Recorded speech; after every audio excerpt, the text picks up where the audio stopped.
Hello and welcome again, dear students. Today in this video lecture, we will take the second poem by Walt Whitman entitled Out of the Cradle Endlessly Rocking. So today we will take some questions that's very important for your examinations point of view.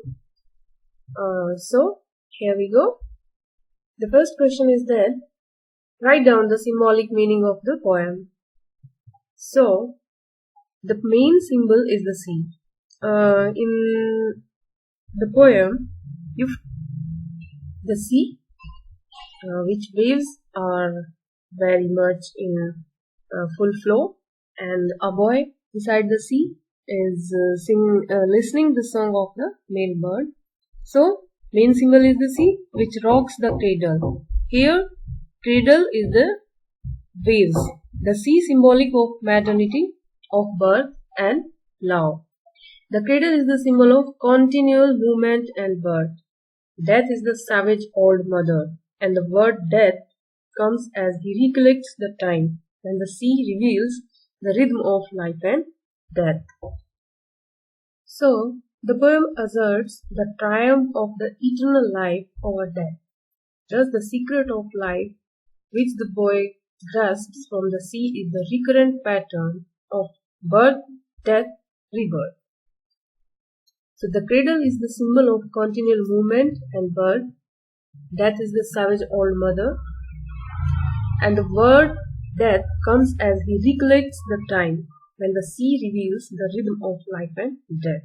Sea here represents the cycle of life and death. Death doesn't have terror, for it's the source of the bird song, of the boy's tears, and of the poetry. There is the assertion of life in the face of death. So here the poet says that we should not fear death because it's a kind of beginning as we take birth and die. So the cycle goes on.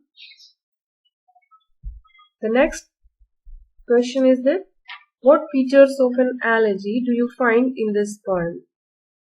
So it's a kind of elegy, sad song on the death of someone's dear one. As an elegy, this poem has following features: death of some dear one, here the death of the female bird as the main subject of the poem. So in this poem we find that there are two birds on the seashore, and one day the female bird goes somewhere and doesn't return. So it seems that the female bird has died or lost somewhere. So here the death of the female bird is the main subject of the poem. The nature too mourns on the death. In this poem, the sea is restless and the moon is lagging behind on the separation of the loving birds. The mourner laments and recalls the past happiness. The speaker tells us the past happy situations of the birds. As in elegy, this poem too has the ending with the poet and the lone bird getting consolation through the realization that death is final and superior. So the male bird also gets some kind of consolation in the end, as we all have some consolation after the death of our dear ones. So the next question is, how does the poet present his attitude towards death in this poem? Through this elegy, Walt Whitman presents his attitude towards death through the medium of the male bird. Walt Whitman in this poem represents his attitude towards death not in some pessimistic form, but in an optimistic manner. For Whitman, death is not the end of life, but the beginning of another form of life. It's true that death is superior and final, yet it can make us enter another phase of life. The body dies, but the soul continues in another form. You can understand in a simple way. Death is not a sad phase of life for some people who are struggling to some disease, poverty, or some kind of despairs in their life, they feel much better if death comes to them. So death is not always a bad thing for we people. It's also have a good beginning as we get some new birth. Okay. So the next question is, what does the title of the poem signify? The title of the poem itself is a symbolic to the birth. Itself is symbolic to the birth. Cradle is metaphorically a mother's womb, and at the same time, it can be a life which is rocked by the death. So the title has dual meaning. One refers to birth from a mother's womb, and if the cradle is taken as the life, it refers to death. Clear? The next question is, what is the implied theme of the poem?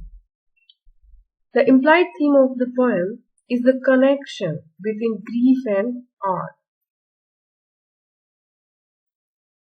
The poem vividly depicts the growing process of the boy from immaturity to maturity at the beginning of the poem.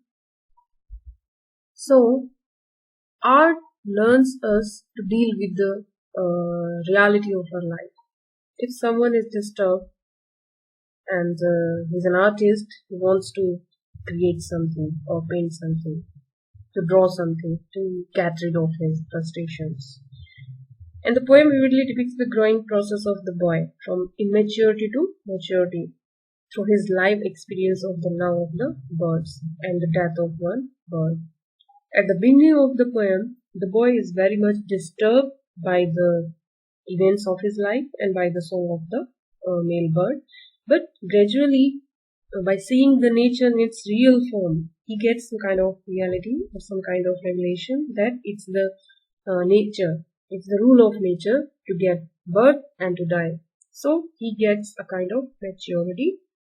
Any piece of art is created through frustrations, and that only releases us from such frustrations. That is the end to all kind of miseries in our life. It's an end to all frustrations, problems of our life.